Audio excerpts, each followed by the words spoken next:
Le burn-out n'est plus un simple mot à la mode, il est devenu l'un des symptômes les plus révélateurs de notre époque. Surcharge mentale, perte de sens, injonction à tenir coûte que coûte, confusion entre engagement et épuisement, il touche aussi bien les dirigeants que les cadres, que les parents, mais aussi, et peut-être encore plus qu'on ne le dit, les professionnels de l'accompagnement. Paradoxalement, comment aider, écouter, contenir, soutenir sans parfois se perdre soi-même? Comment rester disponible à l'autre quand nos propres limites sont mises à l'épreuve? Le burn-out n'est pas seulement un effondrement, mais une invitation à revoir notre rapport au monde, notre rapport au travail, aux soins, à la responsabilité et à nous-mêmes. Dans ce podcast, nous explorons donc toutes ces questions à travers trois regards complémentaires: celui d'Émilie Delespo pour apprendre à respecter ses limites, celui de Michel Abitbol pour mieux gérer le stress et la charge mentale, et celui de Sandra Stellert pour retrouver un équilibre juste et durable dans sa pratique.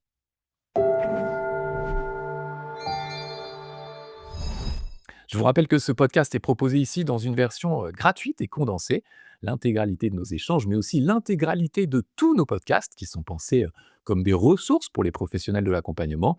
Tout est disponible sur Inexploré Praticien, un projet dédié à une approche globale et multidimensionnelle de l'accompagnement, avec l'ambition de fédérer les nombreuses pratiques qui œuvrent, chacune à leur manière.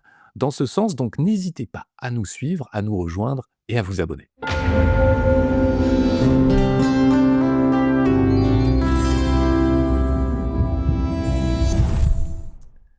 Bienvenue dans ce nouveau podcast d'Inexploré Praticien, une aventure collective au service d'une vision multidimensionnelle de l'accompagnement. Alors il faut savoir qu'en France, selon différentes études, un tiers des salariés est concerné par le burn-out et plus de 3 millions d'actifs courent un risque d'épuisement professionnel.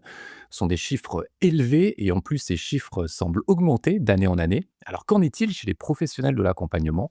On va voir que la question est tout aussi préoccupante, importante. Preuve que ce podcast est essentiel. Et pour lancer les discussions du jour, j'ai le plaisir de recevoir notre journaliste Karine Anselme. Bonjour Karine. Bonjour Sébastien. Oui, en effet, si le burn-out est vraiment un symptôme brûlant dans notre société où tout va trop vite, où on sent que la pression ne fait que monter, le phénomène est d'autant plus alarmant chez les praticiens qui, eux, sont en première ligne. Alors, comment rester à l'écoute de soi lorsqu'on est sans cesse à l'écoute des autres? Mais comment reconnaître aussi les signes d'alerte avant qu'ils ne deviennent un cri du corps et de l'esprit? En d'autres termes, comment respecter ses limites? Pour en parler, mais j'ai la joie d'accueillir la psychologue et psychothérapeute Émilie Delespo, qui accompagne les adultes en situation de stress chronique et au burn-out. Émilie, bonjour et bienvenue. Bonjour Karine. Bon, enchantée. Bonjour Qu'est-ce également. qui, dans votre parcours pro et perso, vous a éveillé à cette question du burn-out? En fait, j'ai toujours été passionnée par la question de la régulation des émotions et du stress et les choses se sont un peu mises par hasard parce qu'à l'époque, quand je suis sortie, en 2008, je n'avais jamais entendu parler du burn-out à la faculté de psycho. C'est en m'installant, en fait, comme indépendante que j'ai souhaité collaborer avec les médecins et en fait, c'est à ce moment-là, on commençait à entendre parler du burn-out et donc de fil en aiguille, je me suis spécialisée progressivement, sur la question. C'est ça. En fait, on voit que c'est une notion qui est un petit peu, galvaudée et pourtant elle parle d'un mal, sévère. Ouais. Qu'est-ce qui, la distingue? Là, on parle aussi bien aux praticiens, qui accompagnent, mais aussi dans leur propre vie, de praticiens et de professionnels, de la santé. Qu'est-ce qui distingue un simple stress, on va dire, d'un burn-out? En fait, le burn-out va s'installer très progressivement quand, le stress, en fait, ne se régule pas et quand il devient, systématique et chronique. Donc, un stress extrêmement intense qui perdure dans le temps et bah, là, en fait, le système se déséquilibre progressivement et si on ne change pas, heu, notre fusil d'épaule, si je peux dire ça comme ça, les symptômes s'installent progressivement et puis, ben, le système, finit par s'écrouler. Donc c'est extrêmement progressif, c'est à distinguer d'un stress, intense mais ponctuel qui peut arriver à n'importe qui, mais qui vient se réguler, progressivement parce que, il y a des moments de répit, des moments de pause, voilà, c'est très différent, en fait. Oui et puis ce qu'il y a aussi, c'est que on est dans une société où on parle beaucoup de fatigue et on entend pas mal de personnes dire, «Ah là, je suis limite burn-out». Mais je crois qu'il y a vraiment un fossé entre la fatigue et le burn-out. Oui, en fait, dans la littérature, on parle surtout du fait qu'on va être plus ou moins à risque de burn-out. Donc c'est effectivement un continuum, hein. On n'est pas soit hyper en forme, soit, claque en burn-out. C'est vraiment des accumulations de facteurs de risque avec des ressources qui ne peuvent pas, qui sont pas suffisamment présentes pour compenser et ce déséquilibre, qui se maintient dans le temps va mettre la personne de plus en plus à risque avec toute une série de signaux avertisseurs. Mais si la personne n'est pas sensibilisée à ces signaux-là, ou qu'elle se donne pas le droit ou la possibilité de rééquilibrer, le risque, qui peut être au départ modéré devient de plus en plus sévère et puis à un moment donné, là on parle, clairement de burn-out. C'est ça, c'est ça Ouais. et même si on n'a pas de chiffres tout à fait précis, est-ce que vous avez un petit état des lieux de l'épuisement et du burn-out? Plus spécifiquement cette fois-ci, chez, les praticiens, alors que ce soit à la lumière de vos études, mais aussi peut-être de simplement ce que vous entendez, parmi vos collègues, parmi vos pairs et peut-être même chez vous? Alors au niveau des chiffres, c'est vrai que, donc il y a 10 ans, j'avais fort creusé la question et c'est vrai que, hem on dit que les soignants sont particulièrement à risque, en fait, hein. Alors ça ne veut pas dire que c'est parce qu'on est soignant qu'on va d'office faire un burn-out, mais si on revient avec cette idée de balance, le fait d'être soignant, c'est comme si déjà dès le départ, il y avait déjà pas mal de facteurs de risque et donc je pense que le gros challenge quand on a envie de se faire ce métier, c'est de vraiment pouvoir s'outiller sur les ressources qu'on peut mettre, pour faire contrepoids. Mais donc d'emblée, c'est vrai que les métiers de soins, des métiers où voilà, où c'est des personnes qui sont particulièrement, sensibles, des personnes pour qui leur métier, c'est vraiment quelque chose qui leur tient à cœur, qui sont très investies, impliquées, des personnes idéalistes, hein. Quand on est dans le soin, on ne va pas faire spécialement ça pour les sous ou pour être au top, d'une hiérarchie sociale. On le fait parce que c'est un métier de cœur et donc déjà de base, ça c'est quelque chose qui peut mettre, un peu en danger si on n'arrive pas à doser les efforts et on n'arrive pas à faire ce fameux contrepoids.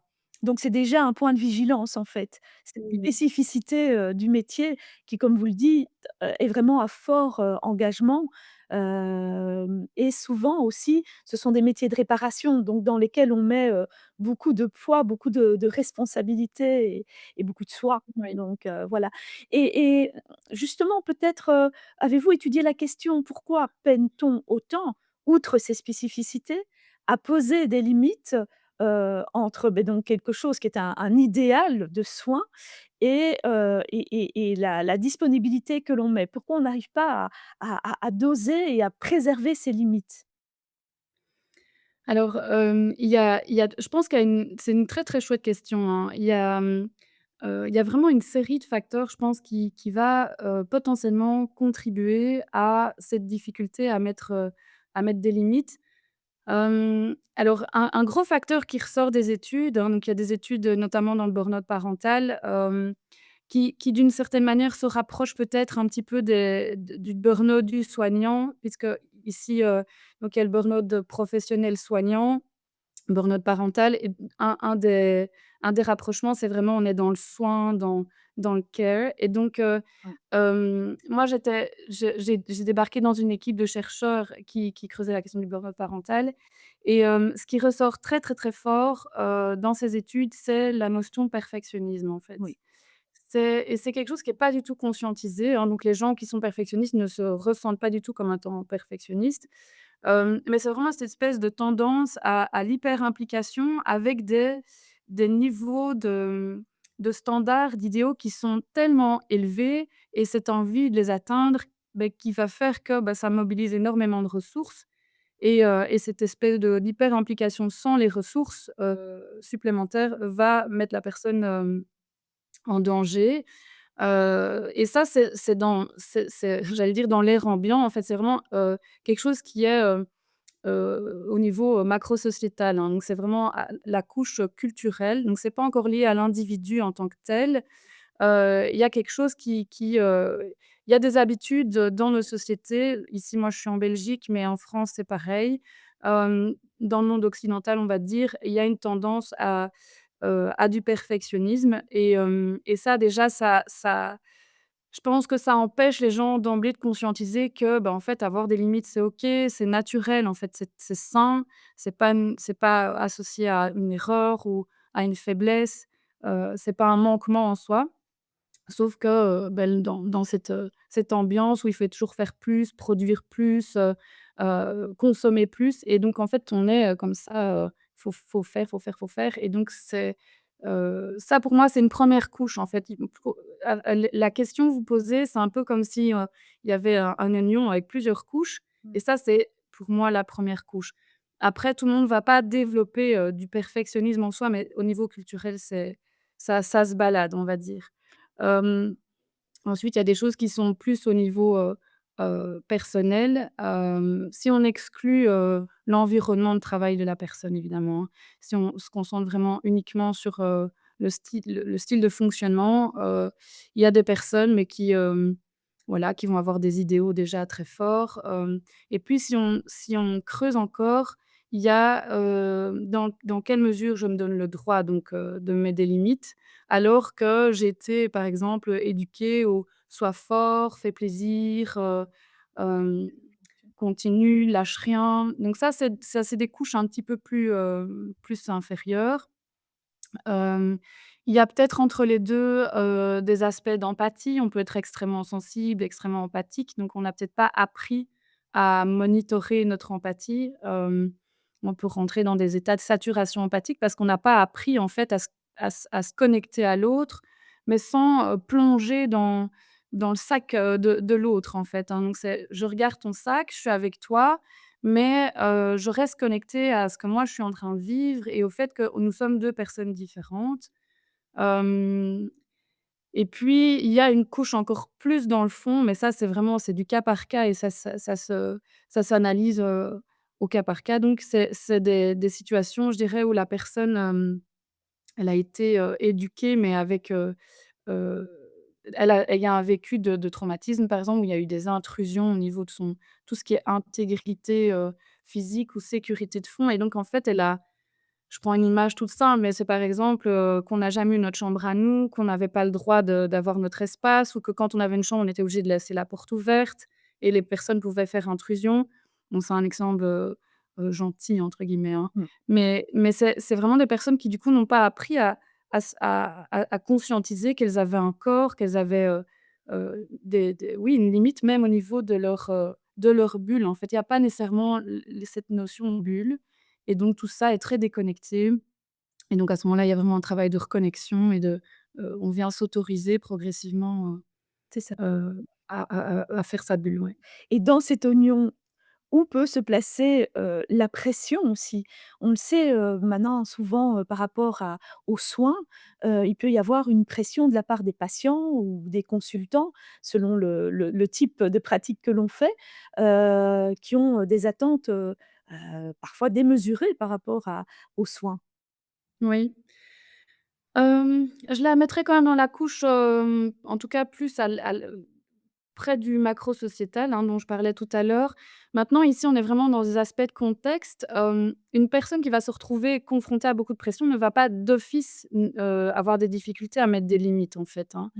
Mmh. Mais c'est sûr, c'est un facteur de stress en soi.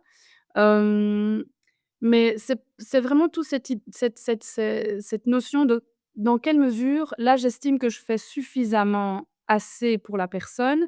Je me mets à sa disposition, mais je suis pas magique en fait, je vais faire ce que je peux et puis, beh, il y a quelque chose à un moment donné où je me sens bien dans ce que j'ai déjà offert et je me réjouis de ce que j'ai déjà offert et puis, beh, j'accompagne l'autre mais sans devoir sauver la personne en fait, hein. Oui. Donc c'est aussi un travail au niveau des responsabilités que la personne va se mettre plus ou moins sur les épaules. Est-ce que je dois sauver la personne, totalement parce qu'elle me demande de la sauver, par exemple, ou est-ce que, je travaille ça avec la personne en redéfinissant bien: «Mais tiens, je vais voir avec vous ce que je peux faire. On va un peu voir, comment on va procéder», mais sans se présenter comme quelqu'un de oui, j'utilise le mot magique, Ouais. de magique qui va pouvoir, d'emblée sauver la personne. On est dans ce sera plutôt quelque chose, on va visualiser, ce sera multifactoriel. On est là pour pour accompagner, mais la personne va aller, a des ressources pour elle-même aller solliciter d'autres intervenants, par exemple, et placer son évolution dans le temps. Si on n'est pas obligé de sauver tout, tout de suite, et comme il y a cette espèce d'ambiance, où il faut tout très vite, et à fond, c'est compliqué parfois de savoir monitorer tout ça. Je pense Oui. que ça se travaille en amont. Et vous soulevez un sujet qui nous tient à cœur, au sein, du réseau Inexpérés Praticiens. C'est également d'avoir, je dirais, l'idée d'adresser les personnes que l'on accompagne à d'autres praticiens quand on atteint notre propre limite. À la fois Oui, peut-être tout à nos limites, professionnelles, mais aussi nos limites personnelles où on sent que l'on ne peut pas aller plus loin dans le soin.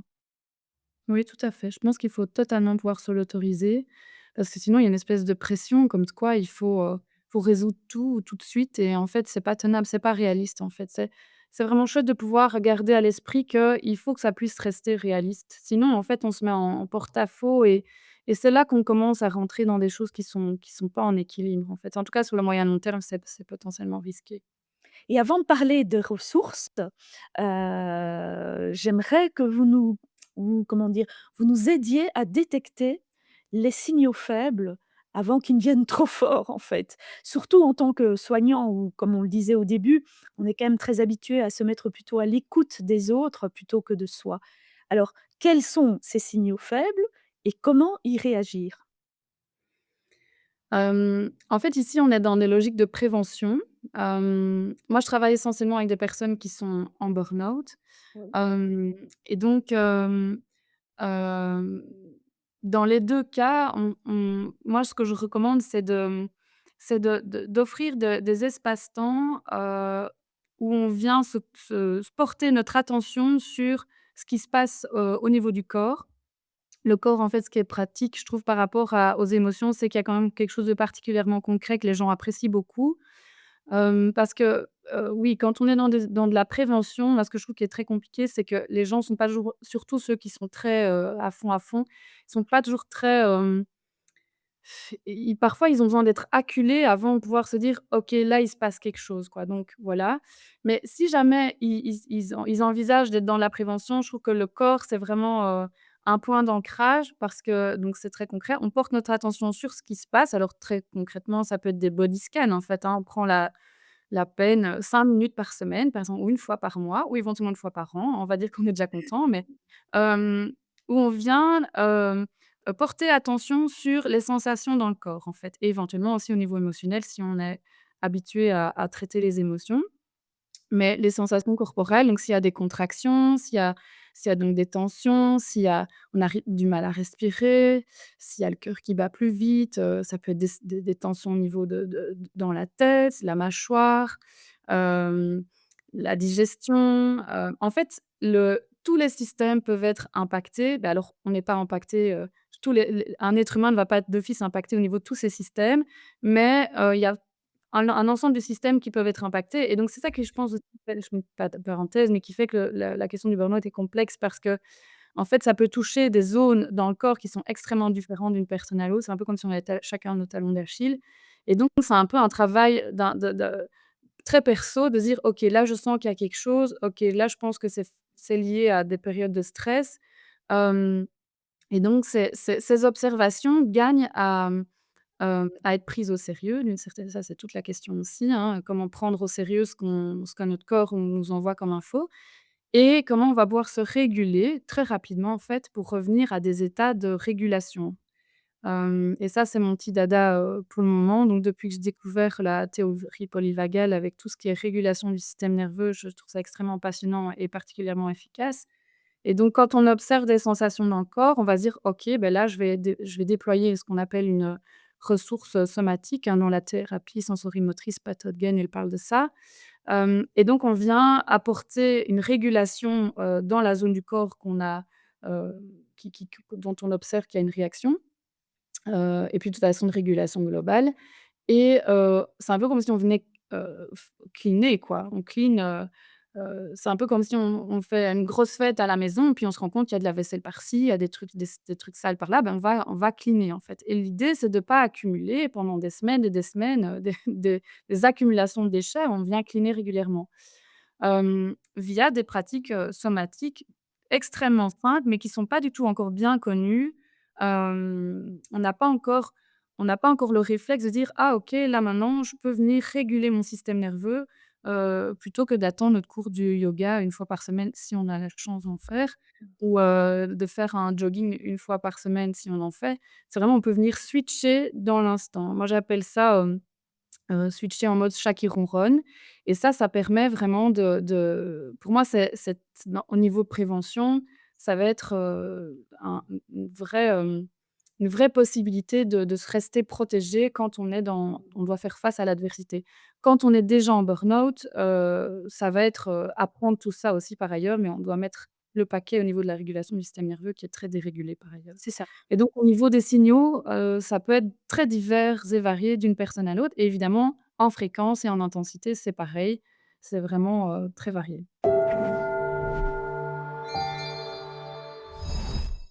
N'oubliez pas que vous écoutez seulement une moitié de ce podcast sur les plateformes d'écoute comme YouTube ou Spotify. C'est la partie gratuite des différentes interviews. Mais si vous souhaitez aller plus loin avec nous et soutenir le projet Inexploré Praticien, allez jeter un coup d'œil à nos objectifs sur notre site. Et si le cœur vous en dit, rejoignez-nous.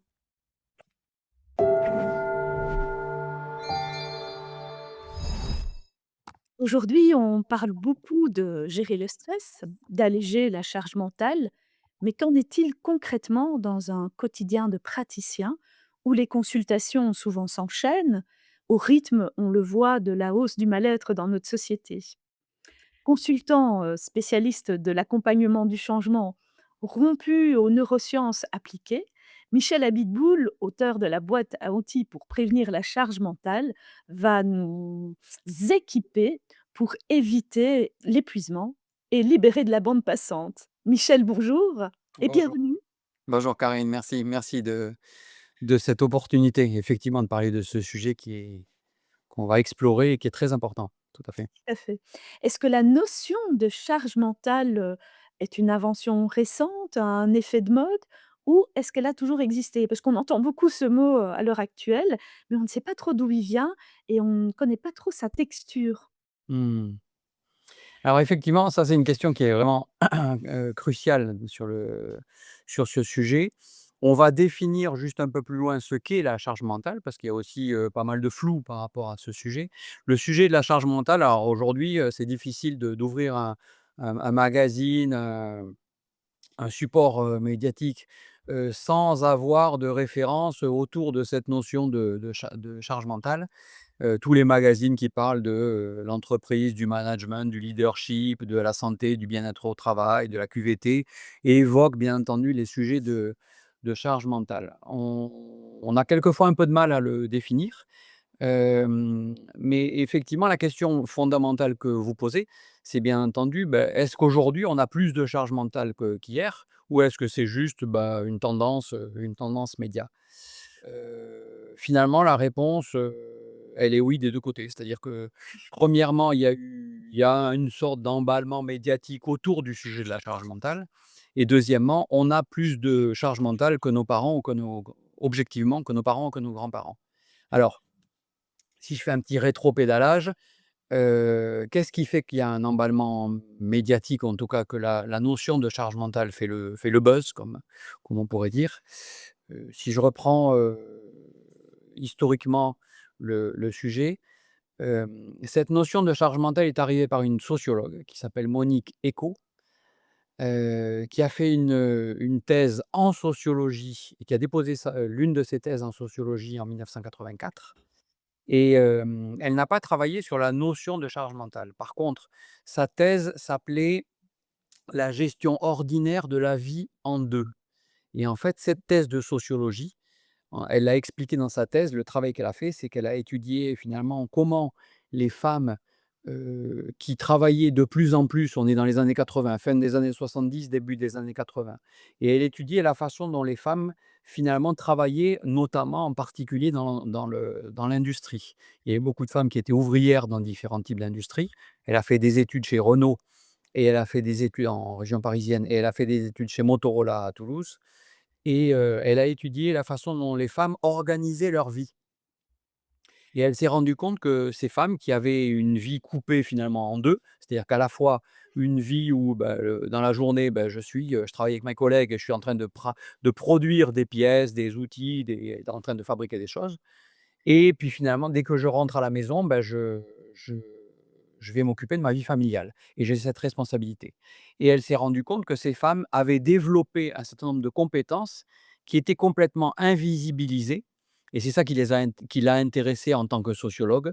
C'est finalement toutes ces compétences qui n'étaient pas prises en compte, et ce sont des compétences d'organisation, de gestion, d'anticipation, de planification, et c'est elles souvent qui étaient en charge de, à la fois, bon, leur vie professionnelle et en même temps la vie de la famille, puisqu'elles héritaient ça d'une longue tradition culturelle je suis, la femme de la maison, donc je m'occupe du foyer familial et je m'occupe d'acheter des baskets pour mon fils, je m'occupe de faire les courses, je m'occupe de passer à acheter des légumes pour faire la soupe du soir, je m'occupe de la gamelle de mon mari qui lui-même a besoin de sa gamelle, bon. Et si on rapporte ça, Michel, à notre sujet des praticiens qui, quelque part, ne sont pas tous des femmes, on est d'accord, Oui, oui. mais qui ont, justement, aussi, des emplois du temps très chargés parce que ce sont des métiers à forte implication, vécus comme des missions de vie souvent. Oui. Donc quelle est la spécificité, qu'on pourrait rapporter peut-être à ce qu'a, découvert cette sociologue?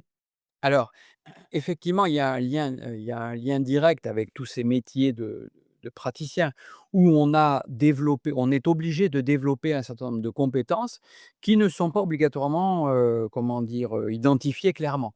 Et donc cette sociologue avait identifié ces compétences qui étaient invisibilisées. Juste pour finir très rapidement l'histoire, une dessinatrice, Emma, en 2017, sort une bande dessinée qui Mmh. s'appelle qui s'appelle, heu, qui s'appelle «Fallait demander», où on voit effectivement, elle met en dessin et elle popularise, elle met des mots sur cette notion de charge mentale. La sociologue n'a pas fait sa thèse sur la charge mentale. La sociologue, elle a fait la thèse sur ces compétences qui sont développées, et c'est la dessinatrice en 2017 qui sort cette bande dessinée et qui va mettre des mots précis sur ce symptôme qui est le symptôme de la charge mentale. Bon, C'est ça. quand on en revient à nos praticiens, effectivement, nos praticiens, quand ils sont en séance, on a besoin de beaucoup d'attention, on va y revenir, beaucoup de concentration, la capacité à décrypter ce qui se passe chez le patient ou chez la personne en face. Mais en même temps, je suis chef d'entreprise, en tout cas, je gère une activité qui a besoin d'être rentable financièrement, en tout cas de pouvoir survivre. Donc finalement, je vais développer tout un tas de compétences qui sont des compétences spécifiques qui sont liées à la relation, mais je vais aussi développer tout un tas de compétences qui sont nécessaires par rapport à la gestion de mon activité, la planification, l'anticipation, la gestion de la relation, la gestion quelquefois de relations qui peuvent être compliquées. Et effectivement, tout ça, en fait, le fait de développer toutes ces compétences, ça peut générer énormément de charge mentale. On va voir le mécanisme un peu plus loin, mais ça peut générer effectivement beaucoup de charge mentale, d'autant plus que ces compétences, quand on est thérapeute, coach, on n'a pas obligatoirement en tête qu'on est chef d'entreprise aussi. Et C'est pourtant, et pourtant, on a besoin de ces compétences pour pouvoir faire vivre et faire perdurer son activité. Et donc, effectivement, ça peut mener à beaucoup de charge mentale. et justement, vous nous parliez de la définition. Comment on définit la charge mentale? Comme, tous ces mots un peu, galvaudés, on les dit sans trop comprendre, ce qu'ils veulent dire? Alors, c'est là où on en arrive à justement cette définition.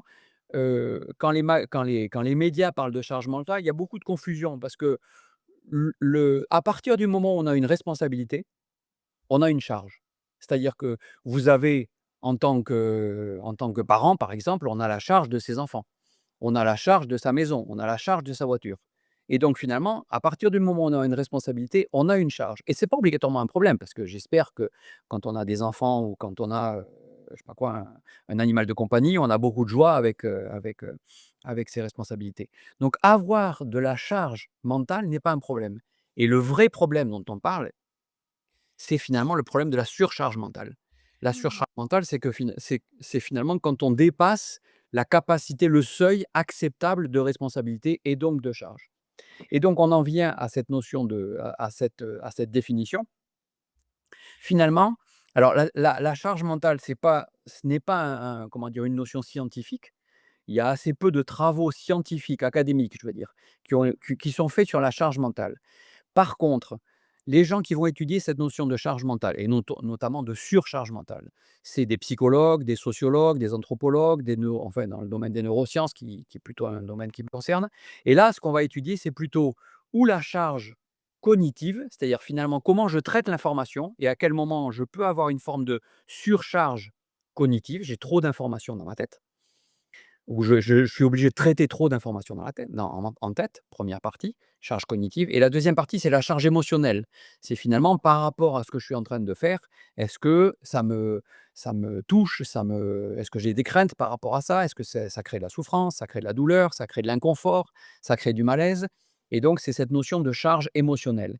Et donc pour en arriver à cette définition, la définition de la charge mentale, qui a ce terme un peu flou, finalement c'est, lorsqu'il y a une forme de saturation émotionnelle et cognitive qui sont liées une saturation émotionnelle et cognitive qui est liée à un cumul de responsabilités face à des ressources qui sont contraintes, qui D'accord. sont limitées, d'accord? Donc la définition, c'est ça et donc finalement, quand on a compris ça, quand on a compris que la surcharge mentale, c'est trop de charge cognitive, trop de charge émotionnelle et pas assez de ressources, on a compris, j'ai envie de dire l'équation de la surcharge mentale qui est, comment je vais faire pour en tout cas, c'est l'équation, c'est ça, c'est trop de charge émotionnelle, trop de charge cognitive, pas assez de ressources. C'est l'idée entre le stress et la stressabilité quelque part. Alors, on peut faire tout à fait, on peut faire le lien avec le stress et la stressabilité, c'est-à-dire que quand on regarde, ce qu'est la stressabilité, la stressabilité, c'est comment je vais, vivre les événements, comment je vais percevoir les événements et la stressabilité, c'est comment j'internalise les événements. Autour de moi, mon environnement peut, être un déclencheur de cette stressabilité, donc ça, c'est les facteurs de stress, mais qui sont externes. Donc finalement, il y a 2 parties. Il y a une partie qui est: quels sont les facteurs de stress? Quels sont les déclencheurs? Et est-ce que je peux agir là-dessus? Quelquefois, je peux agir. Imaginons que mon ordinateur soit trop lent et que quand je dois démarrer une conférence importante, il a du mal à démarrer. Ça peut être un facteur de stress, c'est un déclencheur. Donc je peux agir là-dessus parce que je peux acheter un ordinateur qui est plus rapide. Bon. Ça, c'est les facteurs externes. L'embouteillage, mon fils qui est malade, donc tout ça, comment dire? Mon patron qui me demande quelque chose en urgence, ça, c'est les facteurs de stress qui sont externes à moi. Je peux avoir une forme où je peux régler le problème, c'est-à-dire je peux avoir du contrôle et de la maîtrise sur les facteurs de stress. Je peux avoir une forme d'influence, je peux discuter avec ma voisine qui au-dessus fait trop de bruit. Je peux aller lui dire, ça me gêne parce qu'à 10 heures du soir, j'ai pas envie d'entendre la musique. Je peux avoir une forme d'influence. Après, elle va accepter ou pas de baisser le son. Je peux avoir une forme d'influence et puis il y a la troisième partie qui est comment moi je perçois ce facteur de stress et ça, c'est la partie stressabilité et là-dessus, j'ai encore plus la main parce Oui. que c'est comment je réagis, comment je perçois l'événement, qu'est-ce que je me dis par rapport à cet événement et ça, c'est là où j'ai le plus de capacité à agir. Mais par rapport aux praticiens, par exemple, si, j'accueille un patient qui a des attentes, démesurées, comment je peux agir, sur ma stressabilité? Comment je peux, peut-être mettre des limites par rapport à ça et quel est mon levier d'action? Tout à fait, c'est effectivement le plus intéressant. Ce qui est vraiment important dans une relation, de praticien, de coach, de thérapeute, c'est d'identifier quand je vis une forme de surcharge mentale, c'est-à-dire je me sens saturé parce que cette relation ne se passe pas bien ou parce que je sens effectivement des tensions ou en tout cas un inconfort. Donc en fait, il va falloir aller identifier ces 3 zones. On parle de zones de pouvoir, hein, ces Mmh, 3 bien sûr. ou Mmh. zones de contrôle. Et bien en fait, dans ces 3 zones, je vais aller identifier qu'est-ce qui m'appartient et qu'est-ce qui ne m'appartient pas. dans ce qui ne m'appartient pas, il y a comment la personne se conduit ou en tout cas, quelles sont ses exigences. Et donc, ben, il y a ça lui appartient. La deuxième partie, c'est est-ce que je vais pouvoir avoir une influence sur la relation, sur ses demandes, sur ses exigences? Et là, je vais pouvoir en négocier, je vais pouvoir en discuter avec elle en redéfinissant peut-être le contrat moral, le contrat lié à notre relation coaché ou coach. Et donc, je vais pouvoir redéfinir clairement quelles sont les attentes. C'est pour ça que quand on démarre un coaching, on passe d'abord par souvent une session de cadrage où on va définir objectivement quel est à quoi on peut s'attendre, quelles sont les attentes des 2 côtés et qu'est-ce qui est possible, qu'est-ce qui est pas possible. Et donc dans cette deuxième zone qui est la zone d'influence, on va peut-être réajuster, redéfinir ce qu'attend le coaché et ce que moi je suis capable de fournir. Et donc ça me demande aussi une part de travail, c'est-à-dire ça me demande aussi beaucoup de clarté sur qu'est-ce que je peux définir comme niveau d'exigence et d'attente et à quoi je peux répondre. Et la troisième partie, c'est, ben, finalement, qu'est-ce qui m'appartient dans cette relation? Est-ce que j'ai besoin de me sentir, j'ai besoin d'être aimé? Est-ce que j'ai besoin d'être valorisé? Est-ce que j'ai besoin de me sentir bon dans la relation? Est-ce que j'ai besoin, moi, de me dire: «Ben, là, j'ai été pertinent, là, j'ai touché le point juste»? Quand je parle avec des praticiens, souvent, les gens me disent: «Je suis pas satisfait de la session que j'ai faite». Et quand on discute avec eux, en fait, on se rend compte qu'on a aussi beaucoup de croyances. C'est-à-dire qu'on a beaucoup de croyances par rapport à comment doit se passer une session. Mmh. Et quelquefois, on se dit, bah, si au cours d'une session, j'ai pas touché une pépite, j'ai pas touché un point dur, j'ai pas créé peut-être de l'émotion même chez mon coaché, ma session s'est mal passée, j'ai pas été bon dans ma relation parce que je lui ai pas permis de faire émerger un truc dont il avait pas absolument pas conscience. Mais ça, c'est une exigence qu'on se fixe à soi-même. C'est-à-dire, est-ce qu'une bonne session, c'est une session où la personne elle a pleuré parce elle a touché un point dur? Ou est-ce qu'une bonne session, ça peut se passer de façon très neutre émotionnellement? Ça ne veut pas dire que j'ai pas planté une graine, une pépite, et que ça va pas cheminer dans l'heure qui suit, la semaine qui suit. Et donc, c'est aussi quelles sont les attentes qu'on se fixe ou l'exigence qu'on se fixe soi-même sur, finalement, qu'est-ce que ça veut dire être une bonne session? Oui, absolument et si on creuse un petit peu plus loin, on voit que la charge mentale, spécifique, comme vous venez de l'expliquer, aux praticiens, aux thérapeutes, ne diffère pas tant que ça de celle peut-être d'un chef d'entreprise. C'est-à-dire qu'il y a aussi, parce que vous êtes rompu aussi à l'accompagnement, des codir et des chefs d'entreprise. Mais qu'est-ce que dans la boîte à outils de votre ouvrage, donc je rappelle, hein, voilà, la boîte à outils pour prévenir la charge mentale. Dans votre boîte à outils, est-ce qu'il y aurait des outils plus spécifiques ou un outil plus spécifique qui s'adresserait à ce public d'accompagnants, de soignants, de coachs, de thérapeutes?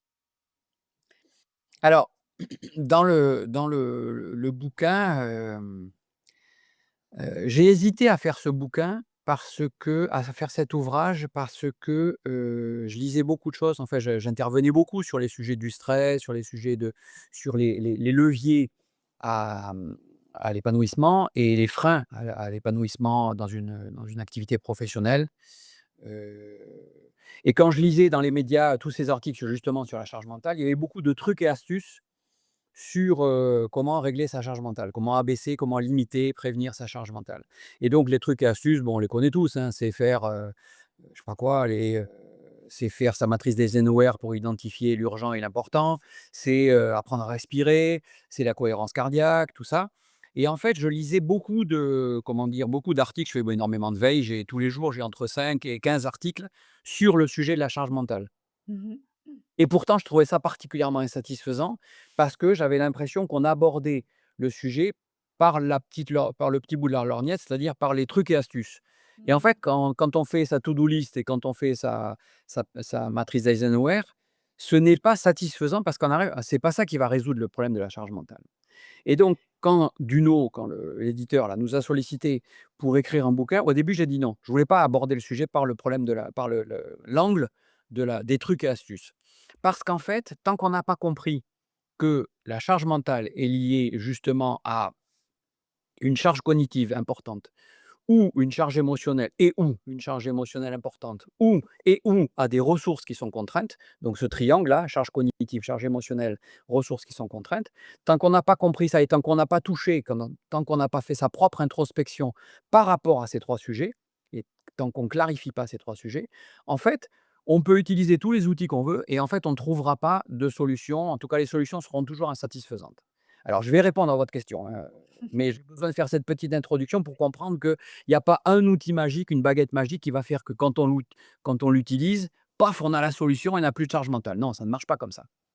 Donc, dans le bouquin, finalement, pourquoi je l'ai fait, on a négocié avec Duno d'une certaine façon, en leur disant, nous, on va aborder le. Je dis nous parce qu'on est, j'ai une Oui. co-autrice, hein, Laurence Thomas, avec qui on a coécrit le bouquin.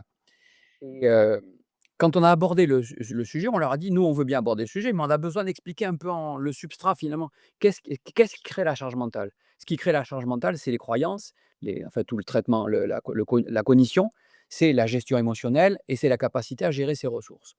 Donc, quand on est thérapeute, quand on est coach, quand on est dans une relation de pratique, quand on est praticien, on a besoin finalement de travailler sur ces 3 axes. C'est: qu'est-ce que je pense?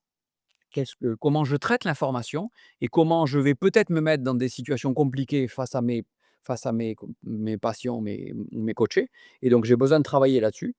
Deuxièmement, j'ai besoin de travailler sur ma relation ma gestion émotionnelle, comment j'ai vécu moi-même la session, par exemple, la séance. Et troisièmement, j'ai besoin de travailler sur mes ressources. Et sur mes ressources, donc finalement, il y a donc les outils, nos 60 outils, les 60 fiches, bon, il y en a une infinité, j'aurais pu en faire, 100 des outils. Mais les outils vont se classer finalement très simplement dans ces trois axes. Si j'en prends un en particulier qui peut être utile, c'est ce qu'on appelle le brain dump. Brain dump. Le brain dump, c'est très simple. Le brain dump, c'est au fur et à mesure, je suis en session, je suis praticien et hem, je vais avoir tout un tas d'idées parce que je suis en train de comment dire? Je suis à l'écoute, je suis attentif, mais en même temps, je vais penser à ma liste de courses, je vais penser à peut-être à mon déjeuner, il faut que je le prépare, je vais penser à ma session suivante parce que j'ai un problème avec, je sais pas quoi, la personne suivante, et je vais avoir tout un tas d'idées qui vont me traverser l'esprit. Ce qui est vraiment important, c'est à travers le brain dump, c'est de décharger au fur et à mesure et en vrac tout ce que j'ai en tête sur un petit bout de papier, sur un carnet, sur un cahier, sur peu importe, mais je vais le décharger au fur et à mesure parce que mon cerveau ne va pas avoir à retenir, à garder en suspens toutes ces idées, toutes ces informations en me disant: «Il faut que je les garde en suspens parce qu'il faut surtout pas que j'oublie de, je sais pas quoi, d'acheter, des croquettes pour mon chien pour ce soir» ou je sais pas quoi. Et le fait de décharger tout ça, ça va permettre au cerveau de libérer de la mémoire de travail pour pouvoir être attentif et être concentré, parce que l'attention et la concentration ont besoin de mémoire d'espace en mémoire de travail, pour faire simple. Et le problème de la surcharge mentale, c'est vraiment un problème d'encombrement de la mémoire de travail. Oui, c'est ça. La mémoire de travail, en fait, elle est limitée, enfin, une loi qui a été identifiée par un psychologue, elle est limitée à 7 informations. Donc Mmh. quand je dépasse 7 informations, plus ou moins 2, donc entre 5 et 9. Quand je dépasse 7 informations, c'est comme si j'avais dans les mains 7 informations qui sont les informations dont j'ai besoin pour travailler là de suite, les informations dont j'ai besoin de suite. Quand je dépasse ça, finalement ça déborde. Donc si C'est ça. ma mémoire de travail est encombrée par: «Il faut que j'achète des croquettes pour mon chien et il faut que je prépare la session suivante», et en fait ça prend de la place et ça limite ma capacité à être attentif, à être concentré, à repérer le non-dit dans la relation que je suis en train de vivre avec mon patient ou avec mon coaché, et donc je perds en qualité de relation. Dans Le Grand Épuisement, livre choc paru l'an dernier, Nelly Pons écrit: «Chaque jour, tu te sentais comme un funambule sur un fil qui à tout instant peut tomber. Tu n'imaginais pas alors ce que tomber signifiait. À présent, tu sais.» Le docteur Sandra Stallard sait aussi ce qu'est ce grand épuisement total qui empêche de se lever, d'agir, de penser. L'épreuve du burn-out l'a poussée à changer de vie, comme nous le verrons, et l'a ouverte à une autre approche de la médecine, intégrative. Autant dire qu'elle est bien placée pour nous parler de prévenir le burn-out des praticiens et nous aider à retrouver un équilibre, vivant dans notre pratique. Sandra Stallard, bonjour, Bonjour Karine, bienvenue. Je suis très merci heureuse de vous beaucoup. accueillir. Moi aussi. Et je précise qu'il y a un jet lag entre nous, que vous n'avez pas poussé votre chauffage, à fond, mais que vous êtes à l'île Maurice et que c'est pour ça que nous sommes couverts comme en hiver et que vous êtes, en robe d'été. Découverte comme en été. Exactement. Heu, Déjà ma première question, c'est comment résonne cette citation, de Nelly Pons à l'aune de votre traversée du burn-out? Je dirais que savez-vous? Qu'a-t-elle, enseigné cette épreuve du burn-out? Que vous a-t-elle enseigné en tant que femme, mais aussi en tant que praticienne? Karine, quand vous avez lu la citation, j'en ai eu des frissons. Parce que ce burn-out, c'était maintenant il y a de nombreuses années et je le sens encore dans mon corps. Je pense que quand on fait un burn-out, on s'en rappelle toute sa vie. Et ce burn-out, ça a changé ma vie. Et ma vie n'aurait pas changé s'il n'y avait pas eu cette longue traversée, heu, de l'inconnu finalement. Parce que, j'étais, passionnée, je ne comptais pas mes heures, je n'avais jamais pris un jour de congé maladie et là ça c'est vraiment on bascule du jour au lendemain. J'ai été en arrêt pendant 9 mois.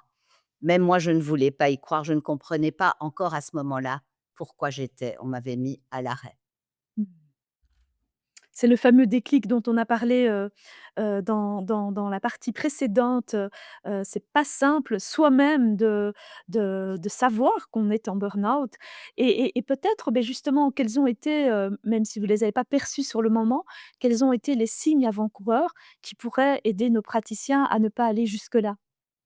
Alors j'ai compris après, évidemment, parce que le rendez-vous chez le médecin, parce que ça n'allait vraiment pas, ce n'est même pas moi qui l'ai pris. Je discutais avec une amie de manière très nonchalante en lui disant: «Oui, mais tu sais, je ne dors plus, je n'ai plus mes règles, j'ai perdu X kilos» et cetera et elle a ouvert des grands yeux. Elle a, à 7 heures du soir, décroché le téléphone et à 7h30, j'étais dans le cabinet du médecin. Donc ça n'est même pas encore venu de moi et Mmh. après, je me suis renseignée, j'ai lu sur le burn-out et j'ai compris ce qui s'était passé pendant, moi pour moi, ça a mis 2 ans entre le début du déséquilibre et le moment où, j'ai été en arrêt maladie et c'est très insidieux parce que ce sont des petits symptômes qui s'additionnent et à chaque fois on s'adapte. Donc moi, j'ai commencé avec des troubles digestifs,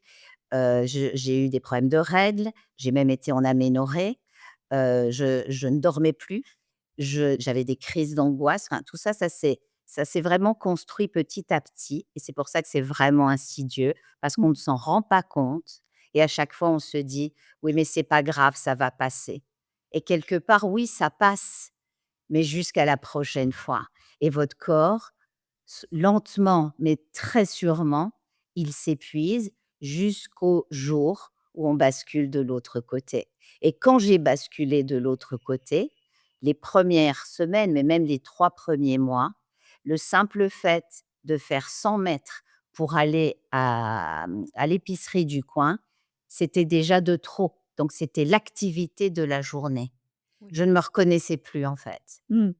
C'est clair et justement, est-ce que, le métier de soignant, d'accompagnant, nous prédispose plus quand on sait qu'on est plus habitué à écouter les autres qu'à s'écouter soi-même?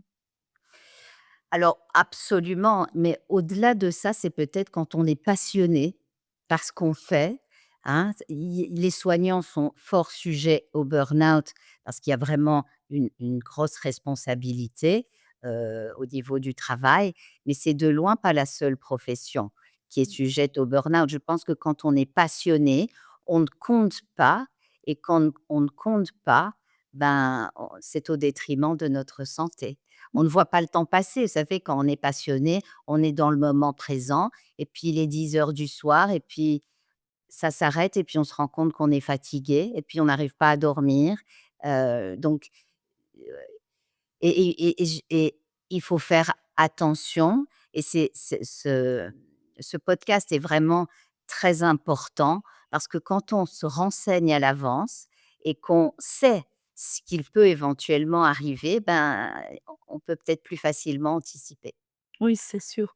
Comme je l'ai signalé, vous avez, choisi, de déménager, de changer complètement, de vie. Vous êtes à l'île Maurice donc. Est-ce que l'environnement de travail, l'environnement de vie aussi, a un impact sur votre stressabilité et sur votre stress, et sur, une approche? Je ne dis pas que tous les praticiens doivent déménager à l'île Maurice, mais voilà, est-ce que vous pensez ou est-ce que vous avez fait, vous, ce choix pour ça, pour changer d'environnement? Alors pas du tout. J'ai fait ce choix, c'est pas la première fois que je change entre guillemets «de vie». Je moi, pour ma part, la vie est une expérience et j'aime bien avoir de différentes expériences de vie, mais habiter dans un endroit où je pouvais vivre dehors et en contact avec la nature, c'est un rêve d'ado. Donc voilà, le temps a passé, mais quand est venu le bon moment, j'ai déménagé, à l'île Maurice. Ça n'a pas du tout été, heu, poussé par le burn-out que j'ai fait. Le burn-out m'a permis de radicalement changer et c'est pour ça que je dis grâce, parce que ça a été très, très bénéfique, sinon je ne sais pas où je serais aujourd'hui. Mais l'île Maurice, c'était vraiment un rêve et vivre, là où il fait chaud, en contact avec la nature, en théorie, on pourrait croire que, c'est plus facile et peut-être oui quand même, parce que quand il fait gris tout le temps, qu'il fait froid, on est peut-être moins souriant, mais, c'est pas l'environnement qui est important. C'est ce qui se passe à l'intérieur. Vous pouvez, habiter, dans une magnifique campagne entourée de nature, d'animaux et vous pouvez faire un burn-out quand même. C'est vraiment un état d'esprit, bien sûr sans jugement aucun, mais le burn-out, je l'ai dit, je le répète, c'est quand on est passionné par ce qu'on fait, on ne compte plus et ça déborde. Il y a vraiment un équilibre à trouver entre le léger surmenage Mmh. et le basculement dans l'épuisement, psychologique et professionnel, complet. Et d'ailleurs à Maurice, en consultation, j'ai énormément de gens, qui traversent un burn-out et il n'y a pas moins de burn-out à Maurice qu'ailleurs et les gens ne sont pas moins stressés ici Bien. qu'ailleurs. Voilà. C'est bien pour démonter les clichés, que l'on peut avoir évidemment, quand on a juste l'habitude de passer en vacances à l'île Maurice, c'est très différent évidemment. Et je le dis parce que j'entends souvent mes patients qui me disent: «Oui, mais là, on va déménager, ça ira mieux» ou «Quand il y aura ça, ça ira mieux». Ben je n'en suis pas certaine parce que nos programmes, nos fonctionnements, cet état de stress chronique qui est un petit peu le quotidien de tout le monde, on va dire, dans une plus ou moins grande mesure, il est à l'intérieur, où que vous soyez. Donc l'environnement peut accompagner, mais c'est pas ça qui va, permettre de trouver, plus de paix intérieure. Tout à fait. Et si vous pouviez rembobiner, qu'est-ce que vous auriez fait autrement et qui aurait pu, qui pourrait en tout cas, servir à nos praticiens? Alors en ce qui me concerne, je n'ai pas envie de rembobiner parce Mmh. que c'est cette, ça a déclenché ce que j'ai fait de ma vie aujourd'hui Ce que vous et je pense que si ça n'était pas arrivé, je ne suis pas certaine qu'il y aurait eu ce profond changement. Maintenant, pour répondre quand même à votre question et pour éviter à d'autres praticiens d'en arriver là, parce que c'est pas nécessaire non plus, d'en arriver là pour se dire: «OK, je dois changer l'une ou l'autre chose dans ma vie et dans ma manière de fonctionner». On ne s'écoute pas, hein. Ça, c'est typique des tous les thérapeutes. Quand on est dans la relation à l'autre, d'aide à l'autre, ben, on fait passer l'autre, avant soi. ce que je fais encore aujourd'hui, mais j'ai mis des pare-feux. Voilà, il y a je on en discutera peut-être tout à l'heure. J'ai mis en place plein de choses pour que ça ne bascule pas. Mais notre corps nous parle tout le temps. Quand on commence à avoir des problèmes de sommeil, quand on commence à avoir une irrégularité de cycle ou des nausées qu'on n'avait pas avant, bah, ce sont des messages du corps et typiquement, on se dit: «Ça va passer, c'est pas grave» et ça passe et donc c'est pas grave. Bah si, c'est grave. C'est grave, bien sûr, bien sûr. Hem, Comme je le disais en introduction, maintenant vous avez, opté pour une vision, et une approche intégrative de la médecine. En quoi cette vision et cette approche intégrative peut nous aider à trouver un nouvel équilibre, dans notre pratique? Et quels outils peut-on y trouver? Alors, en matière de santé, retrouver un équilibre de santé ne signifie pas uniquement ne pas être malade, hein. Il y a vraiment, ça on le sait, il y a plusieurs aspects dans un bien-être global. Donc c'est bien sûr le corps, c'est toute la sphère émotionnelle, la gestion du stress et puis c'est le sens aussi, qu'on donne aux choses et c'est vrai que dans ma pratique, j'aborde ces 3 aspects à part égale. Mmh. Et au-delà des symptômes physiques, parce qu'il y a qui n'est pas stressé de nos jours et à plus ou moins à des degrés divers, mais quand même à des degrés importants et donc la gestion du stress au sens large, hein, ça peut être aussi une perte de motivation parce qu'on dort pas bien, une fatigue, c'est pas forcément être agité toute la journée, hein. Il y a la démotivation, la tristesse, ça aussi c'est un stress pour le corps Mmh. et le sens qu'on donne aux choses. Est-ce que ce que je suis en train de faire, je le fais parce que je dois ou parce que ça fait du sens pour moi? Mmh. Et donc, heu, cette approche, c'est ce qu'on appelle donc l'approche holistique qui touche, plus que touche, le corps, l'âme et l'esprit et pour prévenir, un burn-out, bien sûr, il est indispensable d'écouter les signaux de son corps. Encore faut-il en être conscient. Donc, ce serait bien de parler aussi de tout n'est pas qu'une affaire de gestion de temps, mais surtout de la gestion de notre attention. Je referme la parenthèse, peut-être qu'on va en parler après et donc être à l'écoute des signaux de son corps. Donc pour ça, il faut être en conscience, l'écouter. Oui. Les émotions, la gestion du stress, au sens large. Je suis énervé, je suis, anxieux, et cetera et puis le sens. Mmh. Si à un moment, ce que vous faites, ça n'a plus de sens ou certaines parties de ce que vous faites, ça n'a plus de sens pour X raisons, Mmh. heu, c'est peut-être le moment de transformer quelque chose. C'est ça, et quand on accompagne, c'est souvent une course de fond, et dans la palette de vos outils, vous êtes nutritionniste aussi. Quels Oui. conseils nutritionnels, alors je sais que c'est difficile de donner des conseils très généralistes, mais est-ce que vous auriez quand même quelques pistes qui nous permettraient de trouver justement cet équilibre, à la fois dans la vitalité, dans le calme, et également pour tenir, sur le long terme? C'est une excellente question. Les déséquilibres alimentaires, donc on mange mal ou de manière déséquilibrée, sont la plupart du temps la conséquence d'un déséquilibre et c'est souvent le stress. Donc dans ma pratique, c'est très rare que je donne des conseils alimentaires à quelqu'un qui est insomniaque, par exemple. Mmh. La priorité, c'est que cette personne, que ce patient retrouve une certaine qualité de sommeil. Parce que ça ne sert à rien de dire à quelqu'un: «Oui, c'est bien de manger des légumes, pas grignoter toute la journée», si la personne est totalement épuisée. Pareil pour le stress, quelqu'un qui est, très, très anxieux, agité, en état de stress chronique intense, je rééquilibre d'abord l'état de stress.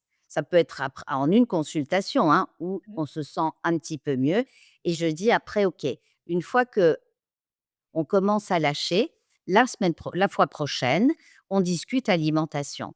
Mais voilà, quelqu'un qui parce que le stress chronique, on le sait, c'est on vit en mode survie. Oui. Donc pour le cerveau, c'est: «Je vais mourir». J'exagère juste un petit peu.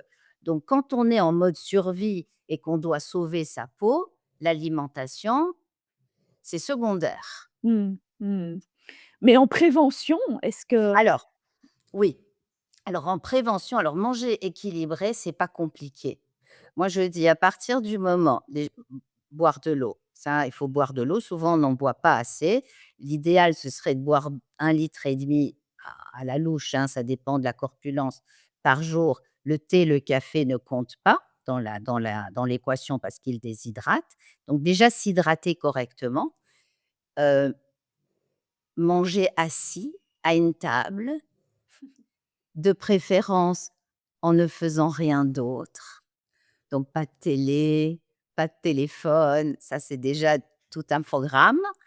Heu, Mâcher correctement les aliments parce que la digestion commence dans la bouche. Donc en état de stress, il y a très souvent des problèmes digestifs. Si vous court-circuitez l'étape de la mastication, ils ne vont faire que s'aggraver. Et après, je dis à partir du moment à midi et le soir, si votre repas, la moitié de votre repas, c'est des légumes, donc Mmh. les pommes de terre, ce ne sont pas des légumes, on va commencer comme ça. D'accord. Parce que dire: «Il ne faut pas manger ça, ça, ça», c'est pas bon, on n'aime pas enlever des choses.